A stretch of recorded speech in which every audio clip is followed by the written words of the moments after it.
ইয়াসালা লাহুল খালকু ওয়াল আমর, সাবধান, সৃষ্টি যার, আইন চলবে শুধুই তার। এটা হলো আল্লাহর কোরআনের বক্তব্য। ইনিল হুকমু ইল্লা লিল্লাহ, আল্লাহ ছাড়া কারো আইন চলবে না। সৃষ্টি যার, আইন চলবে শুধুই তার। আপনারা একটু আমার সাথে বলুন তো দয়া করে, সৃষ্টি কার? সবাই বলেন, সবাই, সৃষ্টি কার? আইন চলবে কার? কার আইন চলছে? আল্লাহর না ব্রিটিশের? তো ব্রিটিশের আইন যদি আদালতে চলে, সংসদে চলে, গণভবনে চলে, বঙ্গভবনে চলে, অর্থনীতিতে চলে, সমাজনীতিতে চলে, রাজনীতিতে চলে, শুধু সব জায়গায় ব্রিটিশ আইন মাইনা, আর আপনি বলছেন আপনি আল্লাহর গোলাম। আপনি তো ব্রিটিশের গোলাম, আল্লাহ।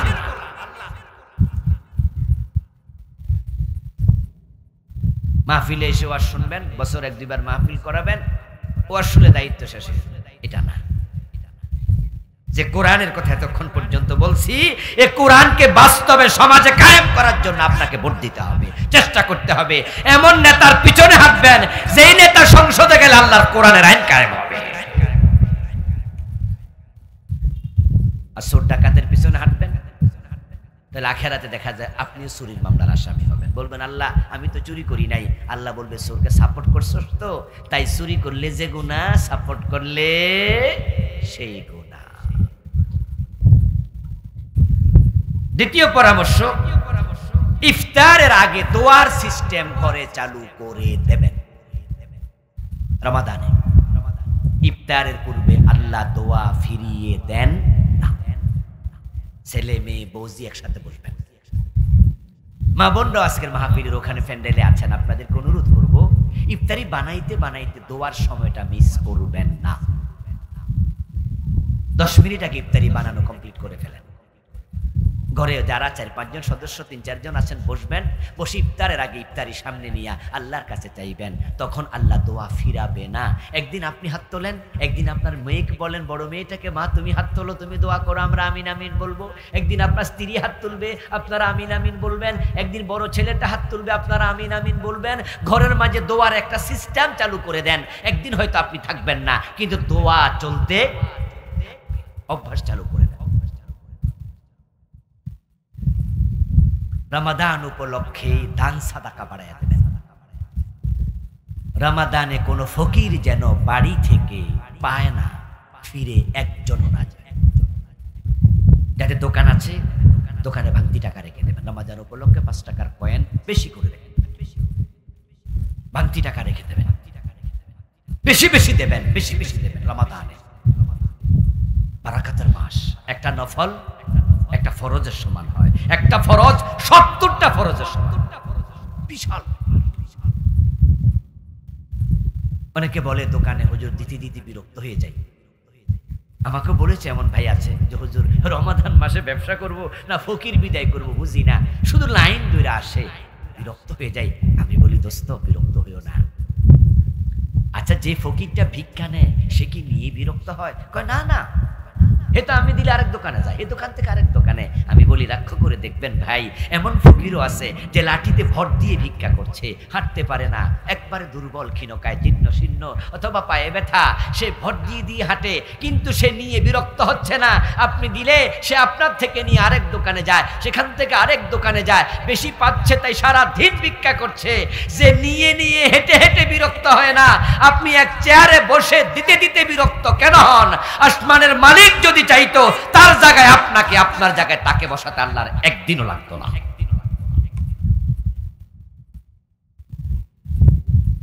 শুধু আল্লাহ একটু উল্টাই দিলে চলে। 10 তলায় আছেন তো, গাছতলা নিতে আল্লাহর একদিনও লাগবে না। আবার যে গাছতলা তাকে 10 তলায় তুলতে আল্লাহর একদিনও লাগে। এই জন্য মা বোনরা বাড়িতে রমাদান আসছে, চাল আলাদা করে রেখে দেবেন। চালের জন্য আলাদা একটা বাক্স ভাণ্ড রাখবেন, পাত্র রাখবেন। এখানে ভিক্ষুক আসবে আর দিবেন। ভিক্ষুককে কখনো ধমক দিবেন না। আল্লাহ মানা করছে, ভিক্ষুকের হাতের উপর আল্লাহর হাত থাকে, খুব সাবধান। রমাদান উপলক্ষে তাহাজ্জুদ পড়ুন। সাহারি খাওয়ার জন্য যেহেতু উঠতেই হয়, 10 মিনিট 20 মিনিট আগে উঠে যান। 2 রাকাত 4 রাকাত 6 রাকাত 8 রাকাত যতটুকু সময় পান রমাদানের তাহাজ্জুদ তাহাজ্জুদের অভ্যাস করে তুলুন। রমাদান মাস আসছে, এক ওয়াক্ত নামাজ যেন জামাতে মিস না হয় সিদ্ধান্ত নিন। 30 রোজায় 150 ওয়াক্ত নামাজ, 150 ওয়াক্তই জামাতে পড়ব, এক ওয়াক্ত মিস দেব না, এই সিদ্ধান্ত নিতে রাজি আছেন না নাই? নিতে পারবেন? আজকে সিদ্ধান্ত নিয়ে বাড়ি যান, 150 ওয়াক্ত জামাত, এক ওয়াক্ত মিস করব। নামাজের আগে পরে কিছু সুন্নাহ আছে, নফল আছে, রমাদান উপলক্ষে এগুলো পড়ুন। প্রিয় ভাইরা, দৃষ্টি এবং জবানের হেফাজত করুন। হোটেল রেস্তোরাঁ বন্ধ রাখুন। তারাবিতে অবশ্যই ধীরে ধীরে নামাজ পড়ুন। গ্রামে গঞ্জে তারাবির নামে তামাশা চলে। অধিকাংশ গ্রামের মসজিদে 20 রাকাত তারাবি, তারা দেখা যায় যে 30 মিনিটের ভিতরে ক্লোজ। কোন কোন মসজিদ আছে 18 মিনিটও হয়ে যায়। হুজুরের গতি দেখলে মনে হয় বিমানও ফেল। কি কেরাত যে ফরে হুজুর নিজেও বোঝে না। শুধু শেষ দিকে জালিমিন কইয়া টান মারলে পাবলিক বুঝে রুকুতে যাওয়ার টাইম হয়েছে। এমন গ্রামের মসজিদ পাবেন যে পিছনে পোলাপান বারান্দা দুষ্টামি করে আর খাড়াই থাকে কান খাড়া করাইয়া যে হুজুর কখন জালিমিন টান মারবে। ওরা আইসা রুকুতে আল্লাহর সামনে দাঁড়িয়ে তারাবির নামে তামাশা বন্ধ করুন। নামাজ মানে হলো আল্লাহর সাথে কত দিদার। ইযা কামা আহাদুকুম ফি সালাতিহি ফাইন্নাহু ইউনাজি রাব্বাহ। সহিহ মুসলিমের হাদিস, প্রিয় নবী বলছে, তোমাদের কেউ যখন নামাজে দাঁড়ায় সে আল্লাহর সাথে কথা বলে, আল্লাহ তার দিকে তাকাই থাকে।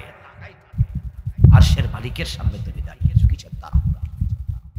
হুজুরকে বলে দেবেন যে হুজুর আমরা তাড়াহুড়া করতে চাই না, আমরা ধীর স্থিরে পড়তে চাই, আমাদের তো কারো বিমান ফেল করব না যে আমরা বিদেশ চলে যাচ্ছি এয়ারপোর্টে নামাজ পড়তেছি তাড়াতাড়ি বিমানে ওঠো না।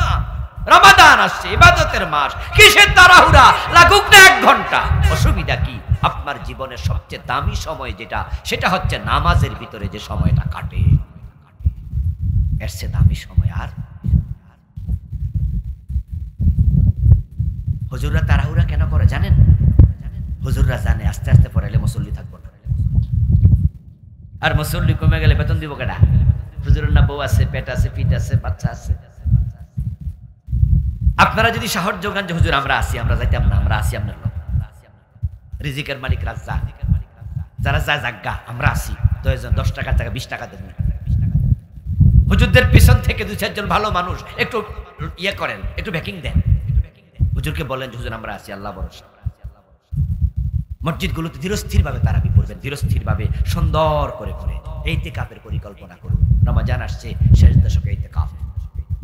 জীবনে ইতিকাফ করে না এমন মানুষকে আজকে এখানে 2-4 জন আছেন না?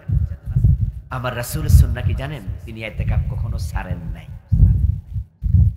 আর আপনি ইতিকাফ কখনো করেন নাই। রাসূলের সাথে মিল না অমিল? তো কেমন মুসলমান আপনি? কেমন আপনি উম্মত? সুন্নাত জীবনে নাই? সুন্নতবিহীন উম্মত কি? রাসূল ইতিকাফ কখনো ছাড়ে নাই। He was so much busy person. পৃথিবীতে উনার মতো দায়িত্বশীল ব্যক্তি কে আছে? 11 জন বউ ছিল, 9 জন স্ত্রী জীবিত একসাথে ছিল, 9টা ফ্যামিলি সামলাইছে, মদিনার প্রেসিডেন্ট ছিলেন, রাষ্ট্র সামলাইছে, প্রধান বিচারপতি বিচার সামলাইছে, প্রধান সেনাপতি যুদ্ধ সামলাইছে। এত কিছুর পরেও প্রতি রমজানে ইতিকাফ করছে, আর আপনি পুরা জীবনে একদিনও করেন নাই। এই জন্য এইবার ইতিকাফের সিদ্ধান্ত করেন যে এবার ইতিকাফ করবেন। কদর তালাশ করবেন রমাদানের শেষ দশকের বেজর রাতে। টাকা থাকলে ওমরা চলে যান, 1.5 লাখ টাকার মতো খরচ রমাদানে ওমরা। পয়সা আছে কাজে লাগান। ইবাদতের স্বাদ কাকে বলে মক্কায় নামাজ পড়লে টের পাবেন। আহ কি দারুণ কেরাত! 2 ঘন্টা প্রায় লেগে যায় 20 রাকাত তারাবি পড়তে। রমাদান হচ্ছে as like as a washing machine. কাপড় ময়লা হলে এক রকমের মেশিন আছে এখন, ওটার ভিতরে ডিটারজেন্ট দিয়ে তারপরে ঢুকিয়ে দেবে, পানির লাইন আছে, সুইচ দিলে মেশিনে কাপড়গুলো ঘুরবে, নিজে নিজে পরিষ্কার হবে, পানি আবার আরেক লাইন দিয়ে বেরিয়ে যাবে, তারপর মেশিন অফ করে দেবেন, নিজে নিজে কাপড় শুকিয়ে যাবে, বের হবে, ইস্ত্রি করে গায়ে দেবেন, হাত দেয়া লাগে না। এটার নাম হলো ওয়াশিং মেশিন। প্রতি 11 মাস পর একটা মাস আসে, যেটা রমাদান। এই 11 মাসে আমরা যে গুনাহ করছি, আল্লাহ তাআলা এই রমাদানকে ওয়াশিং মেশিন বানাইয়া দিছে। মুসলমানরা এক পাশ দিয়ে ঢুকবে, রমাদানের আরেক পাশ দিয়ে বের হবে, আমল নামায় কোনো গুনাহ থাকবে না। আল্লাহ সব মাফ। قال رسول الله صلى الله عليه وسلم من صام رمضان إيمانا واحتسابا غفر له ما تقدم من ذنبه। নবীজি বলেন, যে ব্যক্তি ঈমান এবং ইহতিসাবের সাথে রমাদানের রোজাগুলো রেখেছে, তার আমলনামায় পূর্বে যত গুনাহ ছিল সব গুনাহ মাফ করে দেয়া হবে। হাদিসের মাঝে একটু দুটি অতিরিক্ত শব্দ আছে। বলেননি রাসূল মান সামা রমাদান, বরং বলছে মান সামা রমাদানা ঈমানান ওয়া ইহতিসাবা। দুটা শব্দ বাড়াইয়া দিলেন, যে রমাদানের রোজা রাখবে ঈমান এবং ইহতিসাবের সাথে, তার গুনাহ মাফ হবে। যে দুই শর্ত পূর্ণ করবে না, রোজা আসবে, রোজা চলে যাবে, সে রোজাও রাখবে, গুনাহও মাফ নাই, রোজা থেকে কিচ্ছু পাবে না, সে শুধু উপবাস যাপন করবে। তাই রাসূল সাহাবাদেরকে নিয়ে বসতেন, বসে রোজাকে কিভাবে উদযাপন করা লাগে, সেলিব্রেশন করা লাগে, তিনি স্পেশাল কিছু নসিহত করতেন। নবী তো আর আসবে না, কোন নবী আসার সম্ভাবনাও নাই। এই কাজগুলো আলেমদের করা উচিত। আপনাদের মসজিদের ইমাম সাহেবরা, খতিবরা জুমার আলোচনায় আপনাদের নসিহত করবেন। আজকের মাহফিলে আমরা অনেকে একসাথে হয়েছি। আমি আপনাদেরকে এই রোজায় কি করা উচিত, আমাদের এই রমাদান থেকে আমরা কি নিতে চাই, এই রোজা কি শুধু উপবাসে পরিণত হবে? যদি তাই হয়, তাহলে তো আমরা বঞ্চিত হলাম। এমনটি যেন না হই। সেজন্য রমাদান কেন্দ্রিক কিছু নসিহা, কিছু সাজেশন এবং কিছু টিপস আপনাদের উপর আমি আজকে নসিহা হিসাবে রাখতে চাই। প্রিয় দিনী ভাইরা, আমাদের দেশের রোজা অধিকাংশ লোকের কাছে ট্র্যাডিশনাল, ঐতিহ্যগত রোজা। কেন রোজা রাখছেন এই প্রশ্ন যদি আপনি করেন, আপনাদের এই ফুলেরঘাট বাজারে সাক্ষাৎকার নেন 10 জন মানুষের, যে আপনি কেন রোজা রাখছেন, দেখবেন যে 10 জন 10 রকম বলবেন। অথচ রোজা ফরজের পিছনে আল্লাহর একটা উদ্দেশ্য আছে কিনা, কি মনে হয় আপনার? আছে? আল্লাহ রোজা কেন ফরজ? আর আপনাকে জিজ্ঞাসা করছি, আপনি কেন রাখলেন? উত্তর তো হওয়ার কথা ছিল একটা, যে আল্লাহ যে জন্য ফরজ করছে আমি ওই জন্য রাখছি। কি জন্য ফরজ করছে ওটা জানেন? এটাই যদি আপনি না জানেন, তাহলে রোজা রাখছেন কেন? মাইকটা আমার বরাবর, ফ্যানটা কাজ যেন না আমার।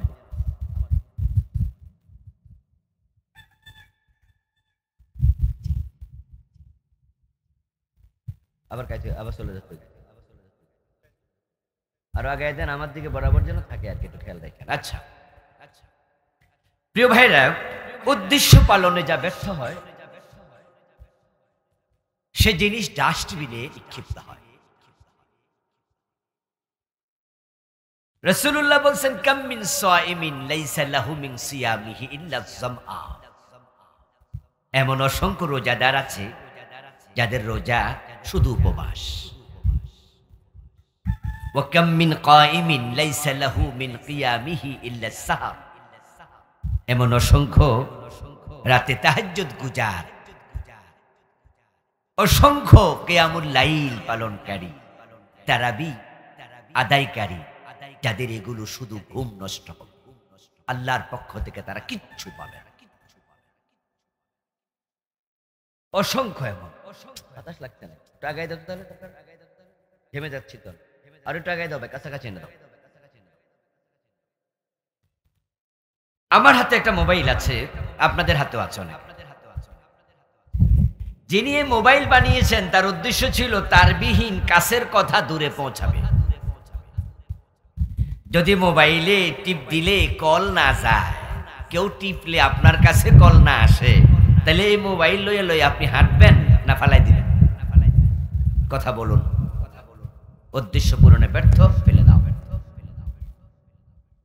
এই ঘড়ি যিনি বানিয়েছেন, ঘড়ি বানানোর পিছনে উদ্দেশ্য ছিল সময় দেবে, টাইম দেবে। ঘড়ি যদি সময় না দেয়, ঘড়ি আমরা হাতে রাখবো না ফেলে দেবো? ডাস্টবিনে। এই মাইক যিনি বানিয়েছেন, উদ্দেশ্য ছোট আওয়াজ বড় করবে। মাইক আমার সামনে আছে, আওয়াজ বড় হয় না, পিছন থেকে শুনতে পান না। ওই মাইকওয়ালারে কি পয়সা দিবেননি? উল্টা লাঠি লিয়ে ধরে নিবেন, এই বেটা আমাদের মা পেলে কি মাইক। উদ্দেশ্য পূরণ যদি ব্যর্থ হয় তাহলে ডাস্টবিনে নিক্ষেপ।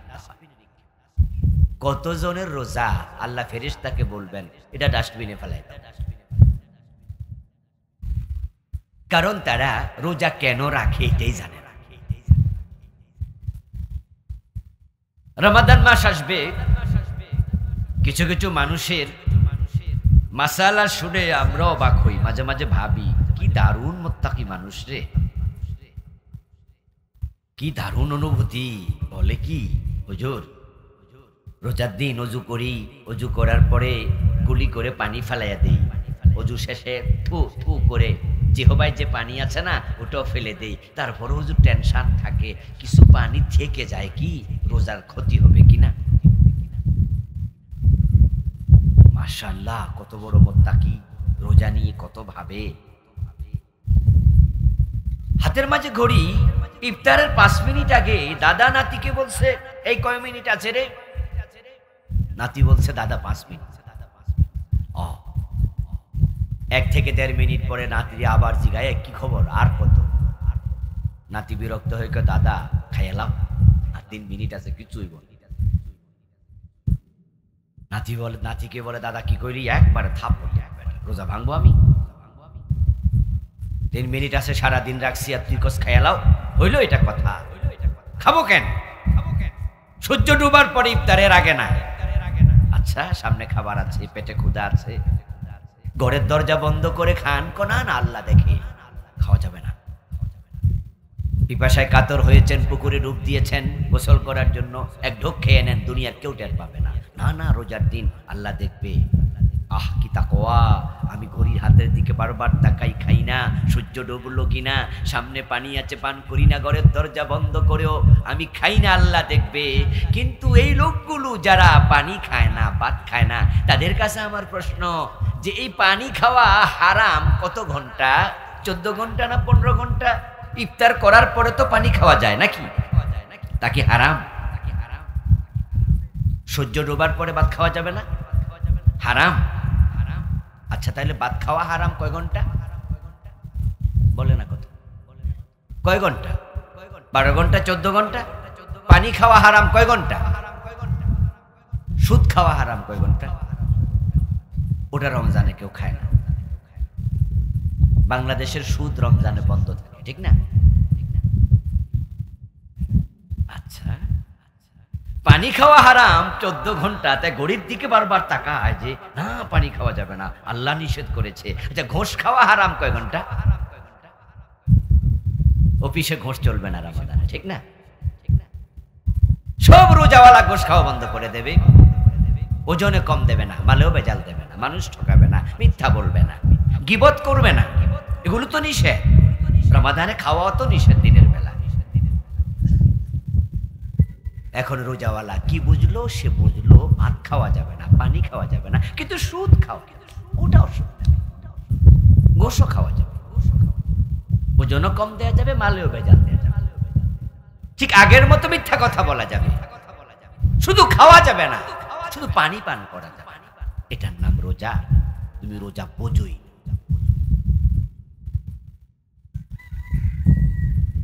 আমার দোস্ত, লাইসাল মাকসুদু মিন শারঈয়াতিস সাওম নাফসাল জুই ওয়াল আতশি বাল মা ইয়াতবাউহু মিন কাসরি শাহওয়াত ওয়া তাতবিইন নাফসিল আম্মারা লিন নাফসিল মুতমাইন্না ফাইযা লাম ইয়াসুল যালিক লা ইয়ানজুরুল্লাহু ইলাইহি নাজারাল কবুল।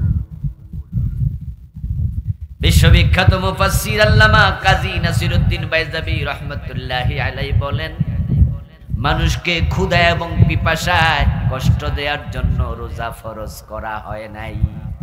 রোজা ফরজ করা হয়েছে যে আল্লাহর ভয়ে তুমি খাবার খাও না, দেখি সে আল্লাহর ভয়ে তুমি পাপ ছাড়ো কিনা।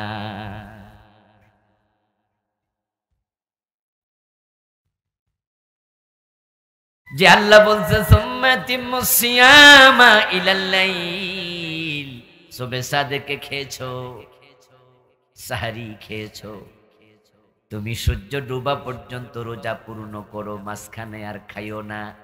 আল্লাহ মানা করে দিছে পান করিও না। তুমি যে আল্লাহর আদেশ মানার জন্য তার ভয়ে খাবার খাও না, দিনের বেলায় পানি পান করো না।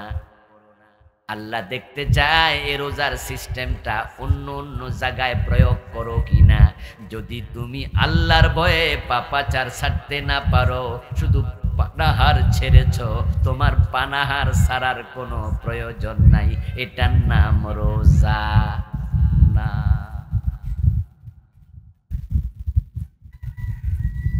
এই যে ব্যাখ্যা করলাম আমি সামান্য একটু, এই ব্যাখ্যা সামনে দাঁড় করাইলে আমরা আসলে রোজাদার কয়জন আছি? কত পার্সেন্ট লোক সমাজে রোজা রাখছে? উপবাস যাপনকারী বেশি। فإذا لم يحصل ذلك لا ينظر الله إليه نظر القبول। যদি মানুষ পাপাচার না ছাড়ে, আল্লাহ যে উদ্দেশ্যে রোজা ফরজ করেছে ওটা মাথায় রেখে রোজা না রাখে, তাহলে তার রোজার দিকে কবুলিয়তের নজর দিয়ে আল্লাহ ফিরেও তাকাবে না।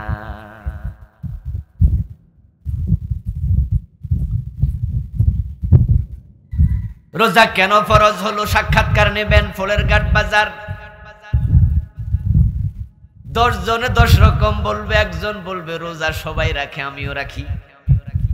আপনি কেন রাখেন? রোজা রাখা ফরজ তাই রাখি। আপনি কেন রাখেন? বউয়ের জ্বালায়।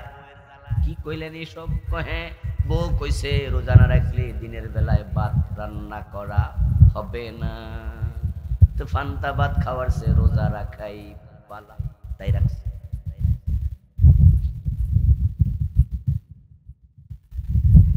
এই মিয়া রোজা রাখবো না, আপনি কি প্রশ্ন করেন? রোজা রাখছেন কেন? এটা প্রশ্ন হইল? এলাকার ফোলা ভাই না রোজা রাখে, তা আমিও রাখছি, মানে সবাই রাখে। ট্র্যাডিশন, সিস্টেম, উদ্দেশ্য কি জানি না। আল্লাহ কইছে রাখছে। আপনারা এখানে যারা আমার সামনে আছেন, আপনারাও তো সব রোজাদার, ইনশাআল্লাহ রোজা রাখবেন কয়দিন পরে। আসলে আল্লাহ কেন কইছে রোজাটা রাখতে? কইছে কেন? নিজেরে প্রশ্ন করুন তো, কয়জনে জানেন? যারা জানেন আলহামদুলিল্লাহ। এখন জানার সাথে মানা মিলাবেন। জানা এবং মানা যদি মিলে যায়, তাহলে রোজা আপনার জন্য ওয়াশিং মেশিন হবে। আমলনামার সব গুনাহ রোজার মাধ্যমে আল্লাহ মাফ করে দেবেন। আর না মিললে মাফ নাই। আপনি ফাও ফাও পারছিলেন। ইসলাম মূর্খের ধর্ম নয়, ভালো করে শোনেন। ইসলাম মূর্খের ধর্ম না। আপনি মূর্খ, এটা আপনার দোষ, এটা ইসলামের দোষ না। কোরআনের যত আয়াত আল্লাহ নাজিল করছে, 1 নাম্বার আয়াত কি ছিল? যেটা নাজিল হয়েছিল জানেননি? দেখি বলুন তো গ্রামের ভাইয়েরা। প্রথম আয়াত কি ছিল? ইকরা। ইকরা শব্দের অর্থ কি? ইকরা বিসমি রাব্বিকাল্লাযী, পড়ো পড়ো পড়ো তোমার রবের নামে পড়ো। এটা ছিল আল্লাহর 1 নাম্বার অর্ডার। তাহলে আপনি বলেন হুজুর আমি তো পড়তে পারি না, তা আপনি মূর্খ থাকলেন, আপনার এই অধিকার কে দিল? আপনি মূর্খ থাকলেন কেন? কেন আপনি বললেন না? এখনো কেন পড়েন না? পড়লে তো জানতেন।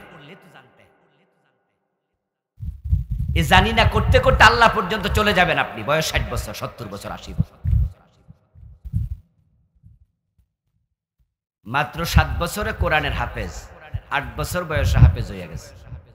চোখ একটা নাই, দুইটাই অন্ধ, হাফেজ হয়ে গেছে। এমন অন্ধ হাফেজ আছে না? ওই কানা মিয়া পারলো, আপনি কেন পারলেন? এই অন্ধ বেটা পারলো। আরে আপনি তো ব্যস্ত লাঙ্গল নিয়ে, জোয়াল নিয়ে, গরু নিয়ে, গাই নিয়ে, দুধ বেচা নিয়ে। আপনি ব্যস্ত আপনার কাজ নিয়ে, ব্যবসা নিয়ে। আপনি তো আল্লাহর কোরআন রাসূলের হাদিস নিয়ে ব্যস্ত হন নাই। আপনি তো শিখেন নাই রোজা কেন আসেন। আল্লাহ তাআলা কোরআন মাজিদে বলছেন, ইয়া আইয়ুহাল্লাযীনা আমানু, ও ঈমানদারেরা, কুতিবা আলাইকুমুস সিয়াম, তোমাদের উপর রোজা ফরজ করা হয়েছে, কামা কুতিবা আলাল্লাযীনা মিন ক্বাবলিকুম, যেমন আগের জামানার উম্মতের উপর রোজা ফরজ করা হয়েছিল। এবার কেন ফরজ করছি শোনো, আমি আল্লাহ বলছি ফরজের উদ্দেশ্য একটা, লাআল্লাকুম তাত্তাকুন, যেন তোমরা মুত্তাকি হতে পারো। তোমরা যেন মুত্তাকি হইতে পারো, এই জন্য রোজা ফরজ করছি। তাহলে রোজা ফরজের উদ্দেশ্য হলো তাকওয়া, মানুষ মুত্তাকি হবে। আমার আগের বক্তা তাকওয়া নিয়ে অনেক ওয়াজ করছে দীর্ঘক্ষণ, 1 ঘন্টার উপর। এখন তাকওয়াটা কি, কাকে তাকওয়া বলে, এ বিষয়ে আলোচনা উনার আসে নাই। উনি অন্য অন্য আলোচনা করছেন, সব আলোচনা এক বক্তার আসে না। তাকওয়া মানে লম্বা দাড়ি আর লম্বা টুপি না, লম্বা পাগড়ি না। তাকওয়া যেন আসে, এই জন্য রোজা ফরজ হয়েছে। আল্লাহ চায় আপনি মুত্তাকি হন, তাকওয়াওয়ালা হন। মাথায় টুপি দিয়া রমজান মাসে মালে ভেজাল দেবে, দুধে পানি দিয়া দুধ বেচে, মুখে দাঁড়িয়ে আছে এই রমজান মাসে, সে ওজনে কম দেবে, দেখতে মনে হবে আল্লাহর ওলি, তো সিটা পাটফার।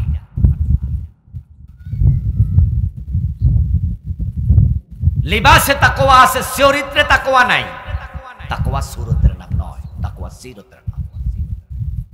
কার দাড়ি কত লম্বা, মাথার টুপি কত সুন্দর, এটার নাম তাকওয়া না। হাতে তাসবিহ দানা থাকলে আপনি মনে করেন মুত্তাকি। তাকওয়া হলো চরিত্রের নাম। আল্লাহর নবী তাকওয়া কোথায় থাকে এই প্রসঙ্গে তিনি নিজের বুকের দিকে 3 বার ইঙ্গিত দিয়ে বলছেন, তাকওয়া থাকে কলবে, এখানে। আর আমাদের তাকওয়া হলো পাঞ্জাবি, বরকত তাকাত দিলে মুত্তাকি।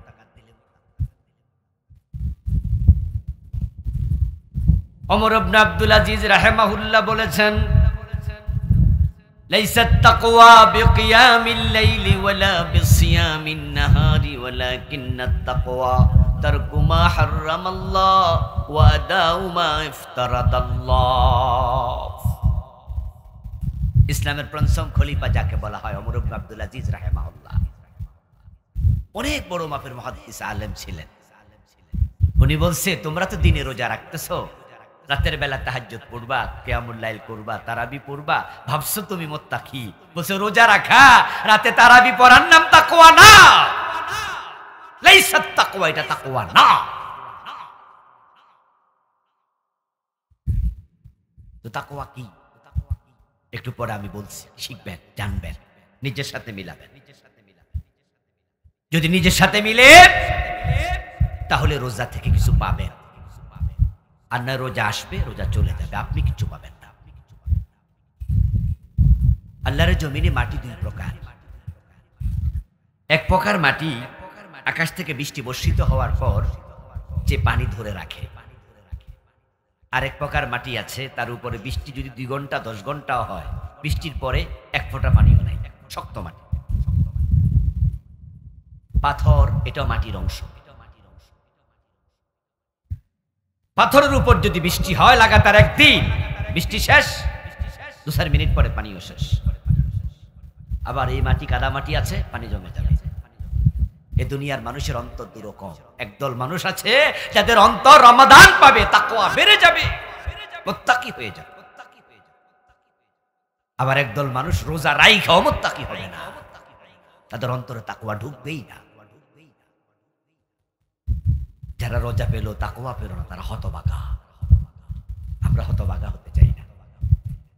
বাংলাদেশের অধিকাংশ লোক তাই হয়। এই তো রমজান মাস আসতেছে, রমাদান উপলক্ষে সব দ্রব্য মূল্য বেড়ে যাবে। পেঁয়াজ বলেন, ছোলা বলেন, তেল বলেন, সব কিছুর দাম 2-4 টাকা বাড়বে, আরো বেশিও বাড়বে। বাড়াইতেছে কেডা? এই দাড়িওয়ালা, টুপিওয়ালা, এই পাঞ্জাবিওয়ালা, এই নামাজি মানুষ, এই রোজাদার গুলো, তারাই ব্যবসায়ী, তারা মজুদদার, তারা আবার যাকাত দেবে। এই বড় বড় ব্যবসায়ীরা তাদের দোকানের মাঝে মাগরিবের টাইমে 10 জন 20 জন কর্মচারী ইফতারি করাবে এবং অন্য মানুষরাও ডাকবে, আসেন হুজুররা কইছে ইফতার করালে অনেক সওয়াব, আমার ইফতার খাইয়া আমার সওয়াব দেন। অথচ বেড়াই আপনার পকেট থেকে টাকা দাম বাড়াইয়া কেটে নিস, আমরা টামনেরে খাওয়াইয়া সওয়াব নিতাম। এই রোজার আগের রোজায় পত্রিকায় পড়লাম দুবাই সরকার তাদের দেশে দ্রব্যমূল্য নিত্য প্রয়োজনীয় গুলো কমাই দিছে। 30-35টার আইটেম তারা লিখে দিছে, এগুলোর দাম কমানো হলো। ছোলা, তেল, খেজুর, ডাল, গম, আটা, এগুলো দাম কমাই দিছে। সৌদি আরবে যারা আপনারা যাবেন দেখবেন যে কিভাবে রমাদান মাসে ব্যবসায়ীরা মানুষকে গিফট দিচ্ছে, কত রকমের হাদিয়া দেয়, ইফতারি খাওয়ায়, এটা দেয় ওটা দেয়। তারা রমাদানে সব জিনিসের দাম কমায় দেয়। ওদের চিন্তা হচ্ছে 11 মাস ব্যবসা করব, রমাদানে ভর্তুকি দেব, আল্লাহর বান্দারা যেন একটু আরামে রোজা রাখতে পারে। কারণ সকল মানুষ তো ধনী না, রোজাদারদের মাঝে গরিব মানুষ আছে, তারা যেন রোজার মাসে একটু আরামে খাইয়া পইয়া সুন্দর করে রোজা রাখতে পারে। 11 মাস ব্যবসা করে 1 মাস ভর্তুকি দেয়। আর বাংলাদেশের ব্যবসায়ীরা 11 মাস চুরি করে, রোজার মাসে ডাকাতি করে অধিকাংশ। ভালো আছে তবে সংখ্যায় খুবই। আমরা সবাই সুরতে মুত্তাকি হতে চাই, সিরতে নয়। তাবলীগ জামাতে যোগ দিছেন, এক সিল্লা দিয়ে আইছে, দেখবেন যে বেড়ার সুন্দর মুখে দাড়ি হয়ে গেছে, মাথায় টুপি আসছে, পীর সাহেবের মুরিদ হইছে। মাস 6 পরে দেখবেন মুখে দাড়ি, মাথায় টুপি, গায়ে পাঞ্জাবি। এইভাবে আমরা অনেকেরই সুরত তাড়াতাড়ি পরিবর্তন দেখি, কিন্তু চরিত্রের পরিবর্তন খুব কম দেখি। তাই এমন নামাজিও আছে, রোজাওয়ালাও আছে, 5 ওয়াক্ত নামাজ রমাদানে পড়বে, রোজাও রাখবে, কিন্তু অফিসে ঘোষ আগে যেমন খাইতো রমাদানেও খায়। তবে একটু পার্থক্য, আগে হাতে হাতে নিত, এখন ডয়ার টান দিয়া কয় রোজা রাখছি, ডয়ারে দিয়া যান। রোজার মাসে কেমনে গনি, কেমনে ধরি গোশের টাকা, বরং এই গোশটা মাগরিবের নামাজের পরে গন্যা জামু, কম হইলে মোবাইল নাম্বারে জানাই দেন। আমরা চেঞ্জ হয়েছি, চেঞ্জ হয়ে আমরা গোশ খাই তো মাগরিবের পরে খাই, দিনের বেলা ডয়ার। এইভাবে আমরা চলছি, চলে চলে আল্লাহকে বুঝাই দিচ্ছি, আল্লাহ আমি কিন্তু রোজা রাখছি, আমার ব্যস্ত দিও। বাহ, আল্লাহ মনে আমাদের সে সহজ সরল, খুব সোজা, যেটা বুঝাইবেন সেটা আল্লাহ বুঝাই লাগবে, ঠিক না? মানে আমরা খুব চালাক, খুব চালাক। আপনি বিতিরের নামাজে দাঁড়াইয়া আপনি আল্লাহ তাআলাকে কি বলছেন? ওয়ানাতরুকু মাইয়াফজুরুকা। বিতিরের নামাজ আসেনি আল্লাহুম্মা ইন্না নাস্তাঈনুকা ওয়া নাস্তাগফিরুকা, কইতে কইতে কইতে কইতে এরপরে কি কোন ওয়ানাতরুকু মাইয়াফজুরুকা ওয়ালাকা নুসাল্লি ওয়া নাসজুদু ওয়া ইলাইকা নাসআ।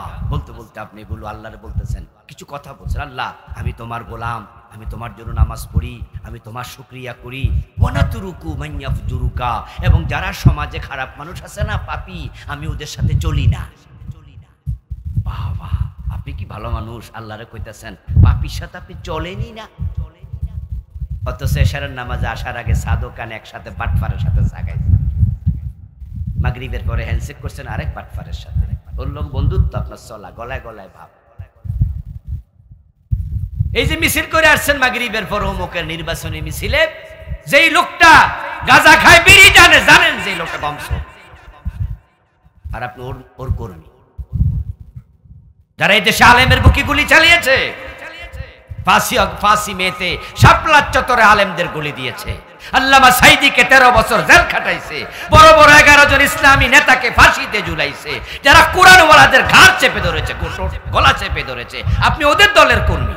ওদের সাপোর্টার, ওদের ভোটার, আর আপনি বিতিরের নামাজে কোন ওনাতরুকু মাইয়াবজুরুকা ফাফির সাথে আমি নাই। আল্লাহ কয় সিটার, সিটিং বাজ বাটফার। কাকে বুঝতেস? আল্লাহকে? আমাকে বুঝাস যে তুই পাপির সাথে নাই? ও দোস্ত এশারের নামাজ পড়ে ঘরে গেল, ঘরে যাইয়া খাবার দাবার করে ঘুমিয়ে যাবে। এর মাঝে কলিং বেলে ঠিক করল। দরজা খুলে দেখে এক মুরব্বি টাইপের লোক হাজির। জিজ্ঞাসা করলো, কি ভাইজান এত রাতে? বলে, আপনার মেয়েটা বড় হয়েছে, বিয়ে দেবেন। আমি জানি, এই জন্য একটা বিয়ের প্রস্তাব নিয়ে এসেছি। আমি ঘটক পাখি ভাই। বায়োডাটা বের করে দিল, ছেলের ছবি, ছেলের জীবন বৃত্তান্ত। ওরে বাবা, দারুণ হ্যান্ডসাম ছেলে, পাসপোর্ট 8 ইঞ্চি লম্বা, দেখতে মনে হয় প্রিন্স, ঢাকা ইউনিভার্সিটি থেকে অনার্স মাস্টার্স, বিসিএস ক্যাডারে চাকরি করে, অমক সদরির ছেলে। আপনি পড়ে শুনে বায়োডাটা, ভালো প্রস্তাব, ভালো প্রস্তাব, আমি রাজি। এত সুন্দর একটা প্রস্তাব নিয়ে আপনি এসেছেন। এখন ঘটক কানে কানে কয়, সবকিছু তো আর লেখা থাকে না, লেখা ছাড়াও অনেক কিছু আছে, শুনলে আপনি খুশি হয়ে যাবেন। মেয়ের বাবা কয়, কি খবর সেটা?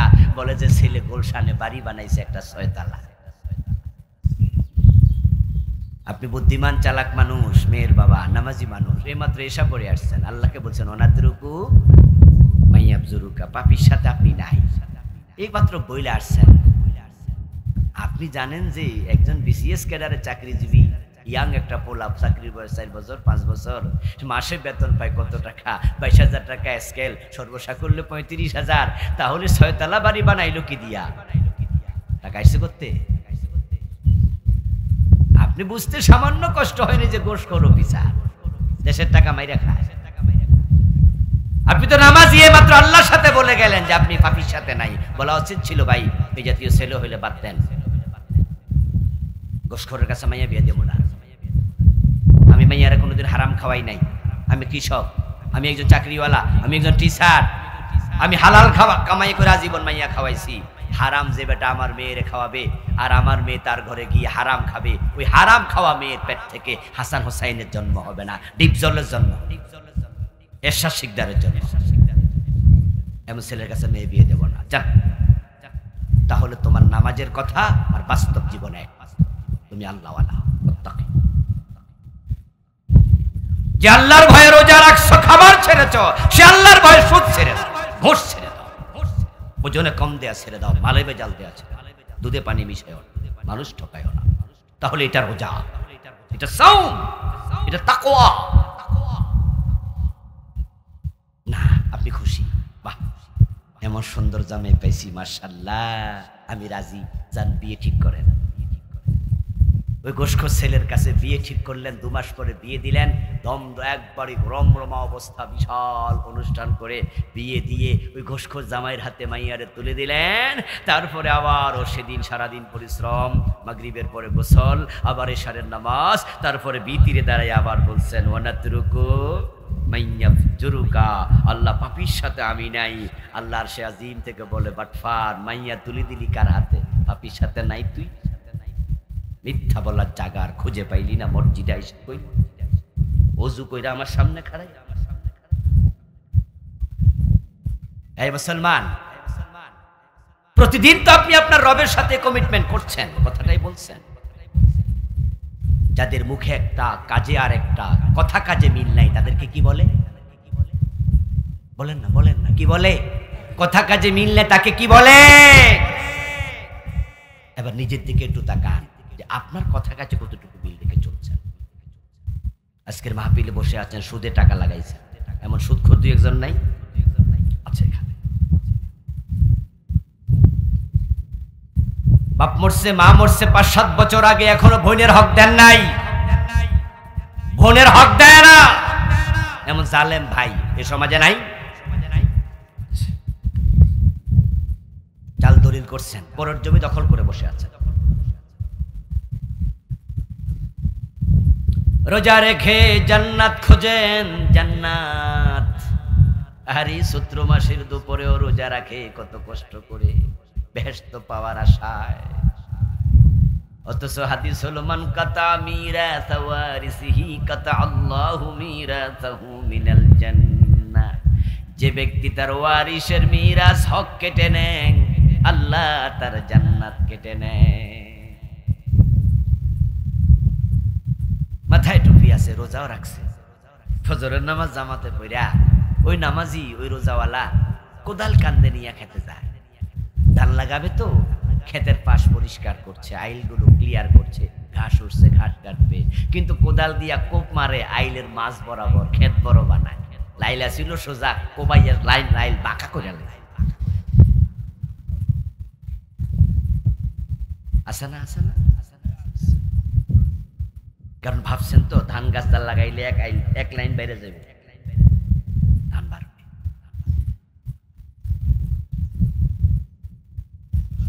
من أخذ شبرا من الأرض ظلما فإنه يطوقه يوم القيامة من 7 أراضين। নবীজি বলেন, যে ব্যক্তি অন্যায় করে কারো 1 বিঘত জমিন দখল করলো, এটাকে 7 গুণ বড় বানাইয়া কিয়ামতের দিন পুরাটা মাটি আল্লাহ তার গলায় ঝুলাইয়া দেবেন।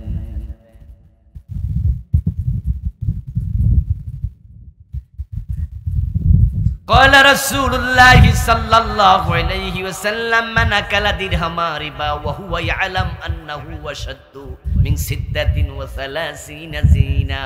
প্রিয় নবীজি বলেন, যে ব্যক্তি জেনে শুনে 1 টাকা সুদ খায়, তার আমলনামায় 36 বার জিনার গুনাহ লিখে দেয়া হবে। রমজান মাসে সুদ খাবে ঠিকই।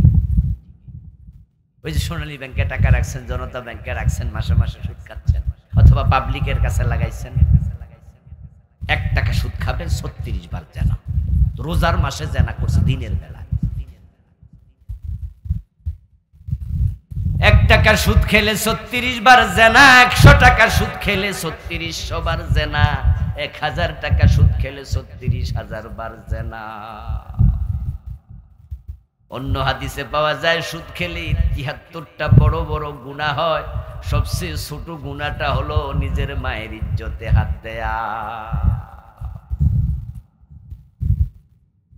রোজা আসছে ভাই, রোজা আসছে, রোজার চিন্তা নিজের মেয়ের মামলায় জাহান্নামী হবে।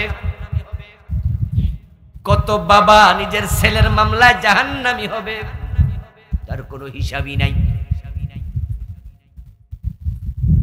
আপনার ঘরে রমাদান আসছে, রমাদান মাসেও জি বাংলা চলবে, স্টার জলসা চলবে, টেলিভিশনে নাটক চলবে, সিনেমা চলবে, অথচ আপনি রোজা রাখছেন।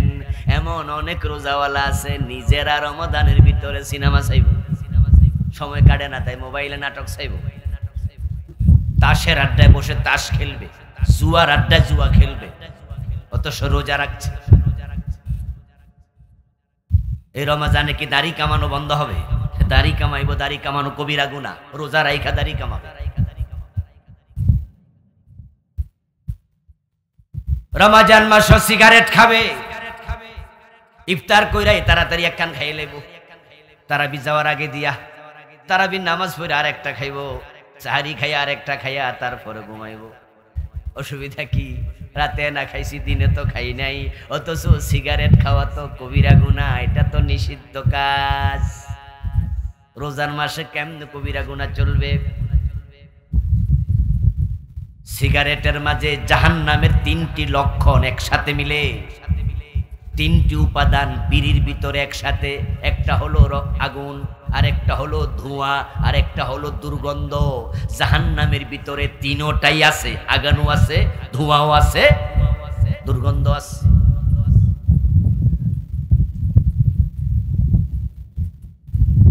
আজকের মাহফিল আসার সময় বিড়ি খেয়েছে, এখনো বয়ে রয়েছে বিড়ি পকেটে, 2-4 জন খুঁজলে বিড়ি পাওয়া যাবে, যাওয়ার সময় টানতে টানতে পারি। ওয়াজ আইছে, দুধ বেচা বিড়ি কিনা খায় এমন লোক আসেনি? দুধ বেচা বিড়ি খায়, কি আজীব জিনিস। এবং টয়লেটে বইয়া বইয়া টানে এমন লোক।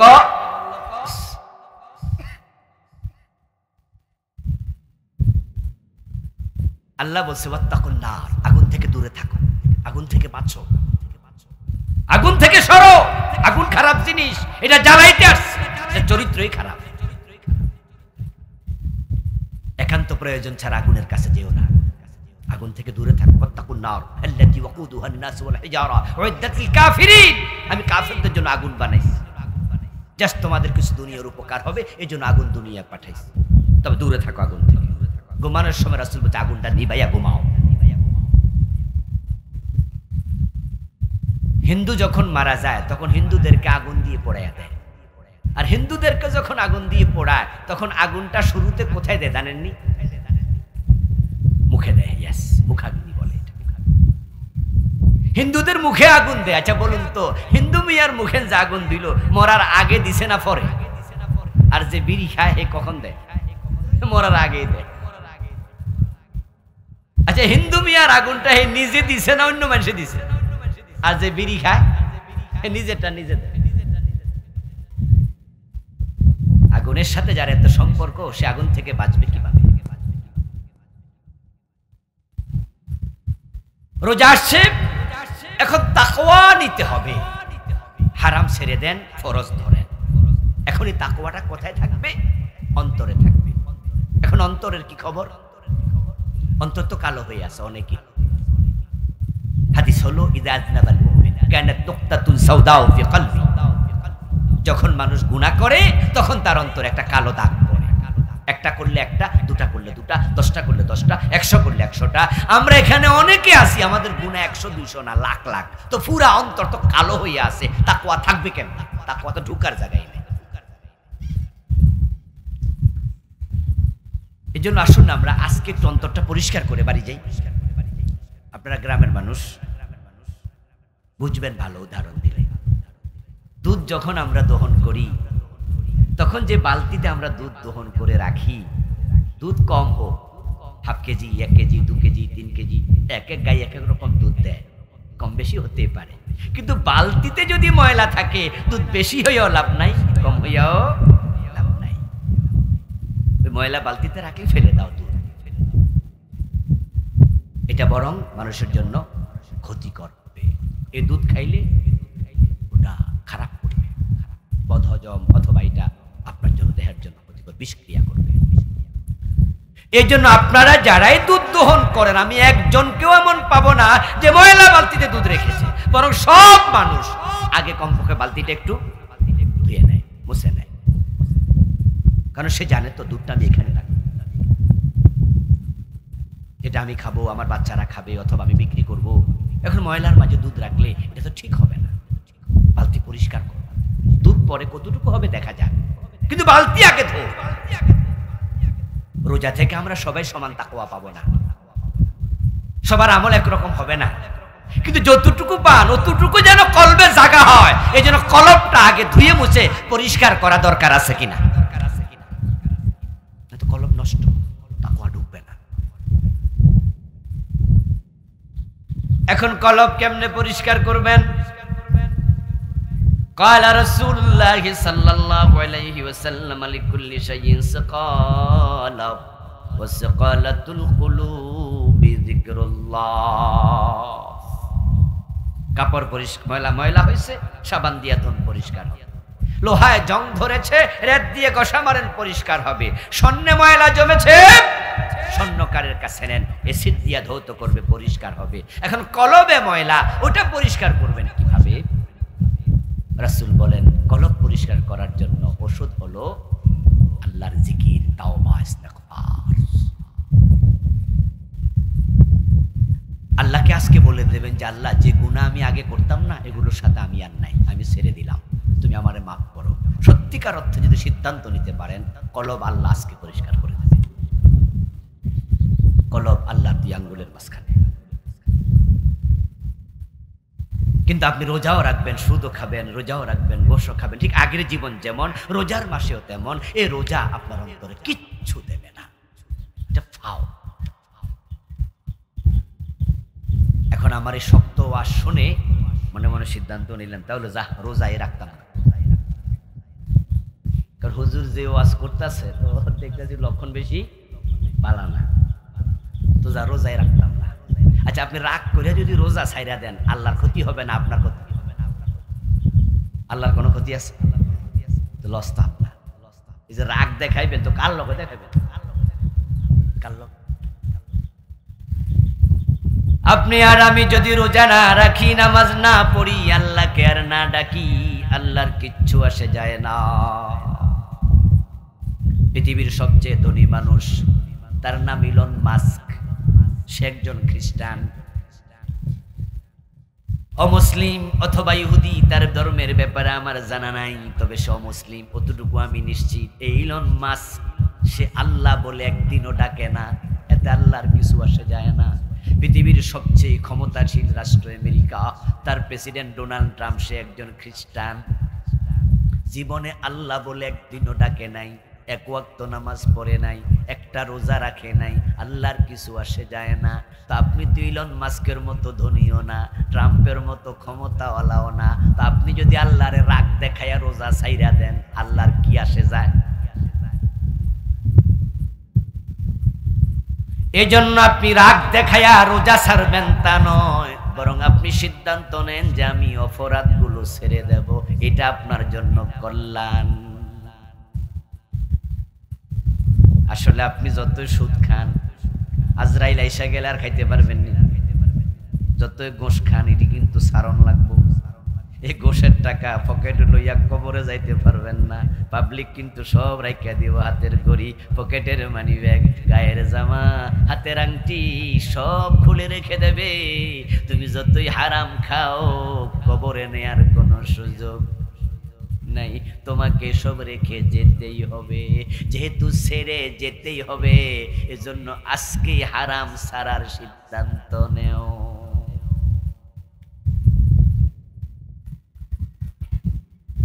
এক সেকেন্ডের নেই ভরসা, মরণ ঘাড়ের পরে, বিপুল সম্পদ করছো জড়ো বিলাসের তরে। বুলবুল পাখির নেই এসেছেন হেতা, বেঁধেছেন বাসা বড়ই মমতায়। সময় হলে শেষ, ছেড়ে পরিবেশ, যেতে হবে সেথায়, নিয়তি যেথায়, হয়তো গাছতলায় না হয় বাঁশতলায়, এমন কবরে যাবে যেখানে বিছানা চাদরটাও নেই। এজন্য আমরা রোজা যেহেতু আসছে, আমরা যে যে অপরাধের সাথে আছি, কে কোনটা করেন সেটা আমরা জানি না। আমারটা আপনি জানেন না, আপনারটা আমি জানি, কিন্তু নিজেরটা নিজে তো জানি না। সাহেবুল বাইত আদরা বিমাফি, বাড়ির মালিক জানে বাড়িতে কি আছে, আপনি জানেন, আপনি জানেন। যারা একটু দুই নাম্বারই করছেন না, আজকে আপনি সিদ্ধান্ত নেন যে না, আমি এটা আর করবো না, আমি আল্লাহকে জানাই দেবো, আল্লাহ আমি এর সাথে আর নাই, আমি তাওবা করলাম। যদি মানুষ প্রকৃত অর্থে তাওবা করে, আল্লাহ তাআলা কোরআনে বলেন, উলাইকা ইউবাদদিলুল্লাহু সাইয়্যাতিহিম হাসানাত। মানুষ যখন তাওবা করে, আমি শুধু গুনাহ মাফ করি না, আমি গুনাহগুলোকে সওয়াবে পরিবর্তন করে দেই। সুবহানাল্লাহ, আল্লাহ গুনাহকে সওয়াব বানিয়ে দেয়। এত ভালো, এত ভালো তিনি, এত ভালো। এখন এই চিন্তা মাথায় রেখে আমরা রোজা মাসটা যাপন করতে চাই। এখন রোজার মাসে আপনাদের কিছু করণীয় আমি বলবো, যেগুলোর সাথে আমরা একসাথে হয়ে যাব। রমাদানটা কিভাবে সেলিব্রেট করব? রমজান হবে একবারে একটি পারফেক্ট রমজান, এটি প্রোডাক্টিভ রমজান, ফলপ্রসূ রোজা। এমনও তো হতে পারে যে এই রোজার পরের রোজা আপনি আর পাবেন না, সম্ভাবনা নাই? সবার আছে, সবার, আমারও আপনার হতে পারে জীবনের শেষ রোজা। এই জন্য এবারে রোজাটা একটু ব্যতিক্রম হোক, পরিকল্পিত হোক। এক নাম্বার পরামর্শ, রোজা হোক কোরআনময়। রোজা কোরআনের, কোরআন, এই রমাদান হচ্ছে কোরআনের মাস, কোরআন নাজিলের মাস।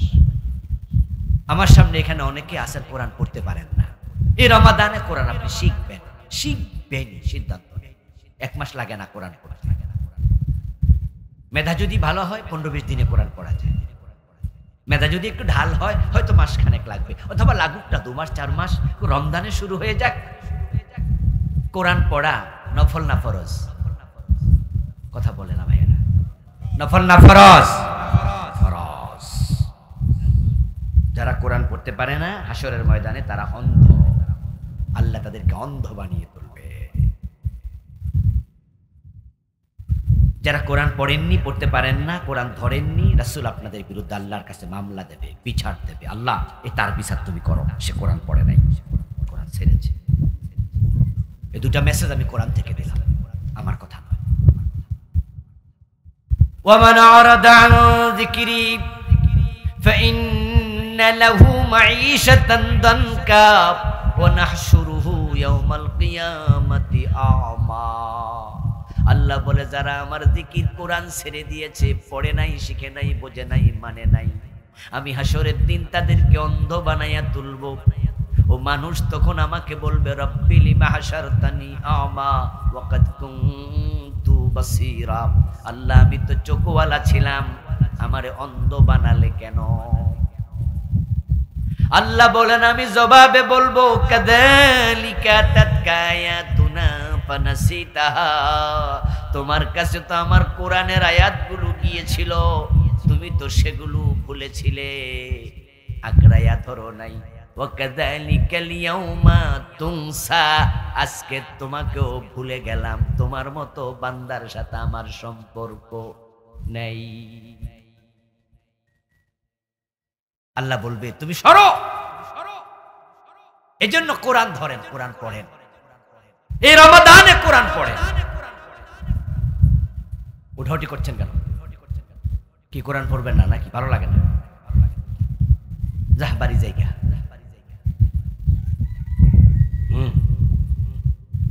কোরআন পড়বেন, এটা এত সহজ কিতাব যা আপনি শুরু করে দেন, দেখবেন আল্লাহ কেমনে সহজ করে দেন। পৃথিবীতে কোরআনের মতো সহজ কোনো কিতাবই নাই। মাত্র 3-3.5 বছর বয়স্ক আমি হাফেজ দেখেছি, কথা বলতে পারে না এখনো, কিন্তু কোরআন মুখস্থ করে বলছে। আমি এমন পেয়েছি যে বোতলা নাম বলতে পারে না, কিন্তু কোরআন তেলাওয়াত করছে। কোরআন তেলাওয়াত করার সময় বুঝি নাই যে সে তোতলা। এটা সহজ কিতাব, আপনি পড়েন, হয়ে যাবে সহজ। মাত্র 28 দিনে 30 পারা মুখস্থ করে ফেলছে এমন হাফেজ বাংলাদেশেও। 28 দিনে 30 পারা মুখস্থ, আর আপনি পুরা জীবনে দেখে দেখে বলতে পারেন। এক নাম্বার পরামর্শ। দ্বিতীয় হচ্ছে, যারা পড়তে পারেন বিশুদ্ধ পড়বেন। গ্রামে গঞ্জে সবচেয়ে বড় প্রবলেম হচ্ছে, কোরআন যারা পড়তে পারে তাদের অনেকের কোরআন তেলাওয়াত বিশুদ্ধ হয় না। হাদিসে আছে, রুব্বা কারিইন লিল কুরআন ওয়াল কুরআন ইয়ালআনুহু। এমন অসংখ্য পাঠক আছে কোরআনের, যারা কোরআন পড়ার সাথে সাথে কোরআন তাদেরকে অভিশাপ দেয়। বালার লাগা পড়ছিলেন, উল্টা হয়েছে। আপনি ড্রাইভিং জানেন, কিন্তু হাত ক্লিয়ার না।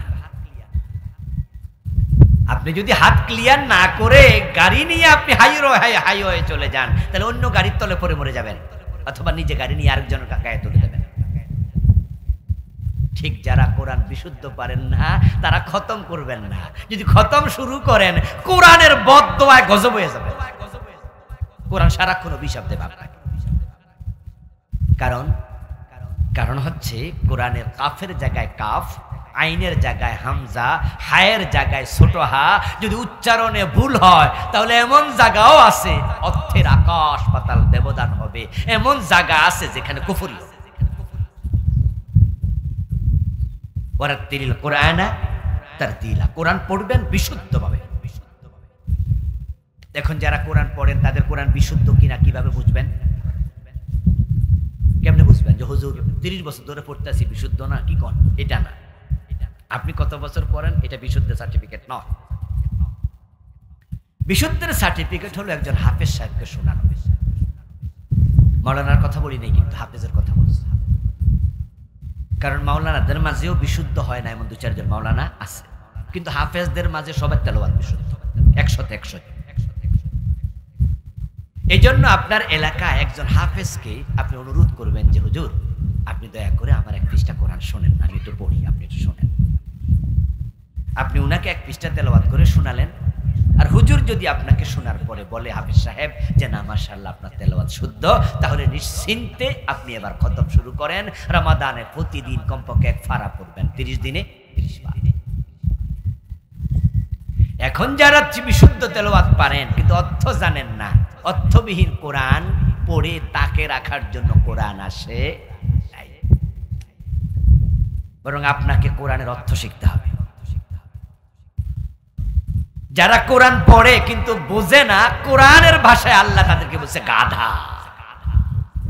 কামাসালিল হিমার ইয়াহমিলু আসফারা। আল্লাহ বলে তারা গাদার মতো, গাদার পিঠে তুলে দেন চিনি, বস্তা নিয়ে চলে যাবে এখান থেকে ফুলের ঘাট বাজার, গাদার পিঠ থেকে চিনি ফালাই দেন দোকানে। গাদা জানে না চিনি যে মিষ্টি।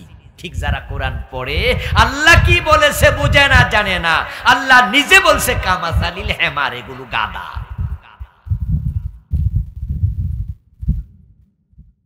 তাই যারা কোরআন পড়ছেন অর্থ পড়বেন। কোরআন গবেষণার কিতাব, অর্থ জানার কিতাব। যারা বুঝছেন, পড়ছেন, বুঝছেন, তারা কোরআন মানবেন। বাংলাদেশ তো কোরআন মানার সিস্টেমই নাই।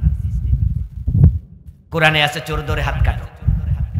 54 বছরে কয়জন চোরের হাত কাটছেন? মানার কাছে দাঁড়িয়ে নেই। এমনি আমরা রমাদানে খতম করবো সবাই, চোর নারী হোক আর পুরুষ হোক, চোর ধরে ধরে হাত কেটে দাও। সবাই তেলাওয়াত করবে, কোনো চোরের হাত কাটে না। কারণ তারা জানে বাংলাদেশে যদি চোরের হাত কাটে কত মানুষের হাত থাকবে না, বিশেষ করে অনেক নেতার হাত থাকবে।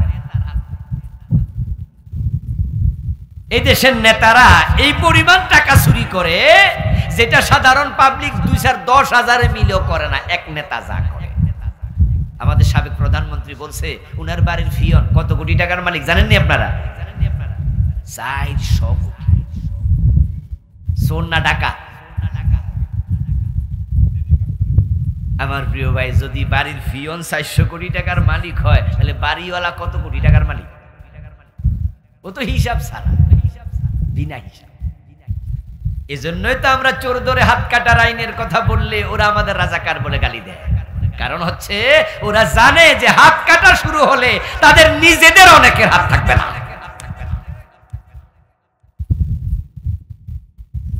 দেশের টাকা চুরি করে কানাডায় বাড়ি বানাইছে, বেগম পাড়া বানাইছে।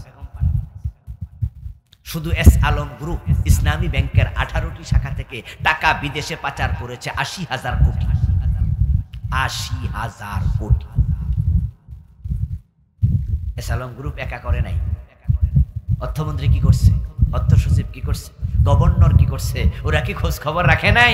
সবাই জানে এত টাকা পাচার হচ্ছে, কিন্তু কিছু বলে নাই। কেন বলবে? কারণ পার্সেন্টেজ উনাদেরও আছে।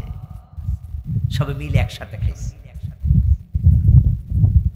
কোরআনে আছে জেনা করলে 100 বেত লাগাও। 54 বছরের বাংলাদেশ 100 বেত কোনোদিন লাগায় নাই। বিবাহিত হলে পাথর মেরে হত্যা করো, একদিনও মানে নাই। মদ পান করলে 80 বেত লাগাতে হবে, হাদিসে পাওয়া যায়। 80 বেতের আইন বাংলাদেশে একদিনও আমরা দেখি নাই। অথচ হযরত ওমর রাদিয়াল্লাহু তাআলা আনহু নিজের ছেলে আবু শামা মদ পান করেছে, ছেলেটাকে রেহাই দেন নাই। মদ্যপানের অপরাধে প্রিয় পুত্রকে নিজ করে মেরেছ, দুর্রা মরেছে পুত্র তোমারই চোখের পরে। কোরআনে আছে না লাহুল খালকু ওয়াল আমর, সাবধান, সৃষ্টি যার আইন চলবে শুধুই তার। এটা হলো আল্লাহর কোরআনের বক্তব্য। ইনিল হুকমু ইল্লা লিল্লাহ, আল্লাহ ছাড়া কারো আইন চলবে না। সৃষ্টি যার আইন চলবে শুধুই তার। আপনারা একটু আমার সাথে বলুন তো দয়া করে, সৃষ্টি কার? সবাই বলেন, সবাই। সৃষ্টি কার? আইন চলবে কার? কার আইন চলছে? আল্লাহর না ব্রিটিশের? তো ব্রিটিশের আইন যদি আদালতে চলে, সংসদে চলে, গণভবনে চলে, বঙ্গভবনে চলে, অর্থনীতিতে চলে, সমাজনীতিতে চলে, রাজনীতিতে চলে, শুধু সব জায়গায় ব্রিটিশ আইন মাইনা, আর আপনি বলছেন আপনি আল্লাহর গোলাম। আপনি তো ব্রিটিশের গোলাম, আল্লাহ।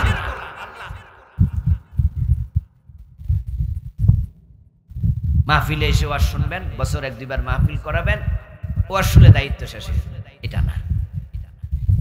যে কোরআনের কথা এতক্ষণ পর্যন্ত বলছি, এ কোরআনকে বাস্তবে সমাজে কায়েম করার জন্য আপনাকে ভোট দিতে হবে, চেষ্টা করতে হবে। এমন নেতার পিছনে হাঁটবেন যেই নেতা সংসদে গেলে আল্লাহর কোরআনের আইন কায়েম হবে। আর চোর ডাকাতের পিছনে হাঁটবেন, তাহলে আখেরাতে দেখা যায় আপনিও চুরির মামলার আসামি হবেন। বলবেন আল্লাহ আমি তো চুরি করি নাই। আল্লাহ বলবে চোরকে সাপোর্ট করছস তো, তাই চুরি করলে যে গুনাহ, সাপোর্ট করলে সেই গুনাহ।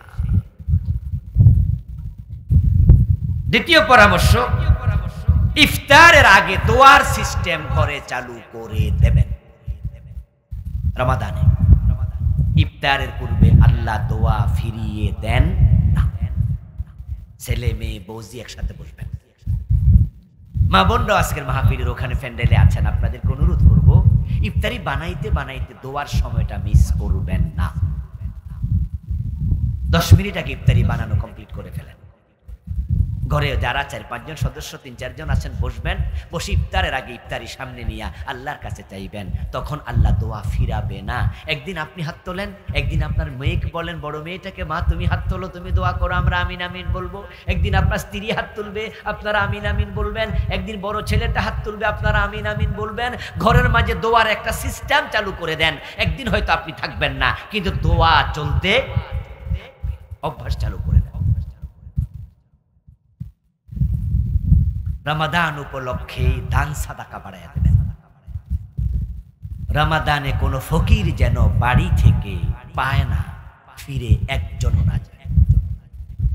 যাদের দোকান আছে, দোকানে ভাঙতি টাকা রেখে দেবেন। রমাদান উপলক্ষে 5 টাকার কয়েন বেশি করে রেখে দেবেন, ভাঙতি টাকা রেখে দেবেন, বেশি বেশি দেবেন, বেশি বেশি দেবেন। রমাদানে বারাকাতের মাস, একটা নফল একটা ফরজের সমান হয়। একটা ফরজ 70টা ফরজের সমান, বিশাল।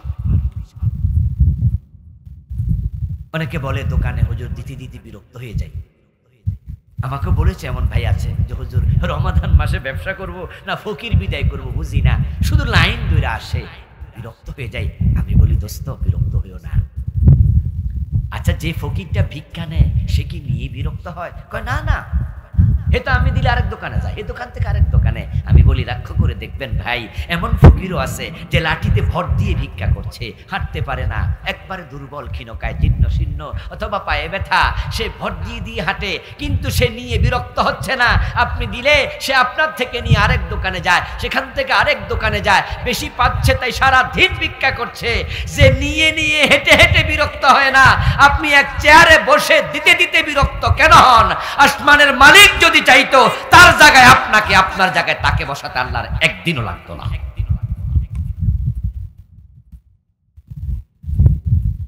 শুধু আল্লাহ একটু উল্টাই দিলে চলে। 10 তলায় আছেন তো, গাছতলা নিতে আল্লাহর একদিনও লাগবে না। আবার যে গাছতলা তাকে 10 তলায় তুলতে আল্লাহর একদিনও লাগে। এই জন্য মা বোনরা বাড়িতে রমাদান আসছে, চাল আলাদা করে রেখে দেবেন। চালের জন্য আলাদা একটা বাক্স ভাণ্ড রাখবেন, পাত্র রাখবেন। এখানে ভিক্ষুক আসবে আর দিবেন। ভিক্ষুককে কখনো ধমক দিবেন না। আল্লাহ মানা করছে, ভিক্ষুকের হাতের উপর আল্লাহর হাত থাকে, খুব সাবধান।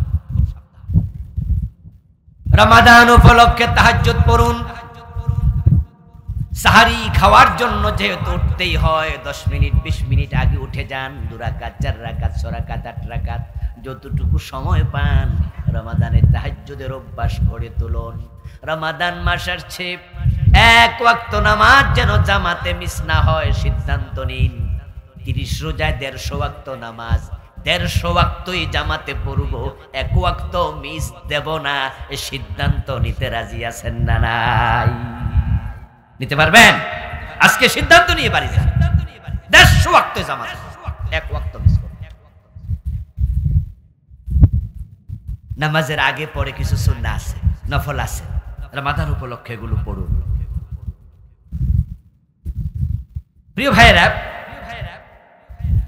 দৃষ্টি এবং জবানের হেফাজত করুন। হোটেল রেস্তোরাঁ বন্ধ রাখুন। তারাবিতে অবশ্যই ধীরে ধীরে নামাজ পড়ুন। গ্রামে গঞ্জে তারাবির নামে তামাশা চলে। অধিকাংশ গ্রামের মসজিদে 20 রাকাত তারাবি, তারা দেখা যায় যে 30 মিনিটের ভিতরে ক্লোজ। কোন কোন মসজিদ আছে 18 মিনিটও হয়ে যায়। হুজুরের গতি দেখলে মনে হয় বিমানও ফেল। কি কেরাত যে ফরে হুজুর নিজেও বোঝে না। শুধু শেষ দিকে জালিমিন কইয়া টান মারলে পাবলিক বুঝে রুকুতে যাওয়ার টাইম হয়েছে। এমন গ্রামের মসজিদ পাবেন যে পিছনে পোলাপান বারান্দা দুষ্টামি করে আর খাড়াই থাকে কান খাড়া করাইয়া যে হুজুর কখন জালিমিন টান মারব, ওরা আইসা রুকুতে। আল্লাহর সামনে দাঁড়িয়ে তারাবান তারাবির নামে তামাশা বন্ধ করুন। নামাজ মানে হলো আল্লাহর সাথে কত দিদার। ইযা কামা আহাদুকুম ফি সালাতিহি ফাইন্নাহু ইউনাজি রাব্বাহ। সহিহ মুসলিমের হাদিস, প্রিয় নবী বলছে, তোমাদের কেউ যখন নামাজে দাঁড়ায় সে আল্লাহর সাথে কথা বলে, আল্লাহ তার দিকে তাকাই থাকে। আরশের মালিকের সামনে তুমি দাঁড়িয়ে কিসের তাড়াহুড়া?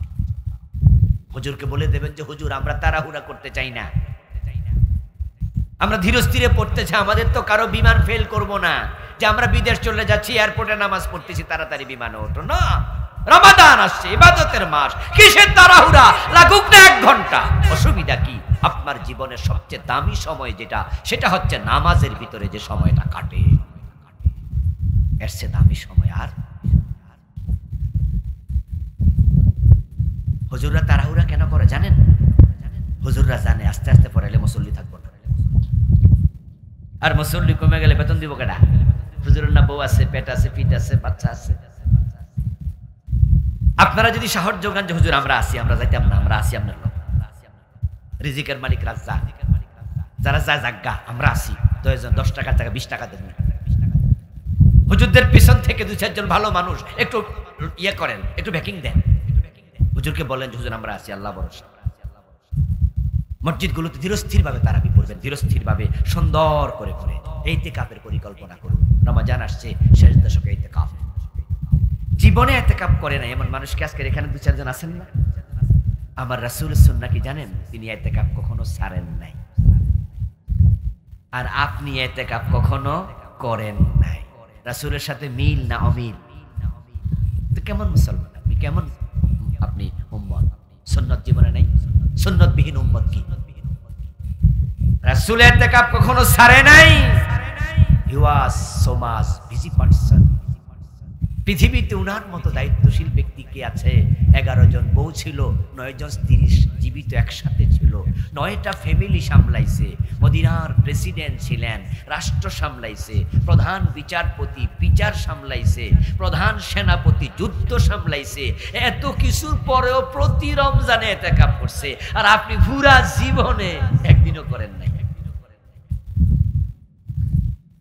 এজন্য এইবার ইতিকাফের সিদ্ধান্ত করেন, যে এবার ইতিকাফ করবেন,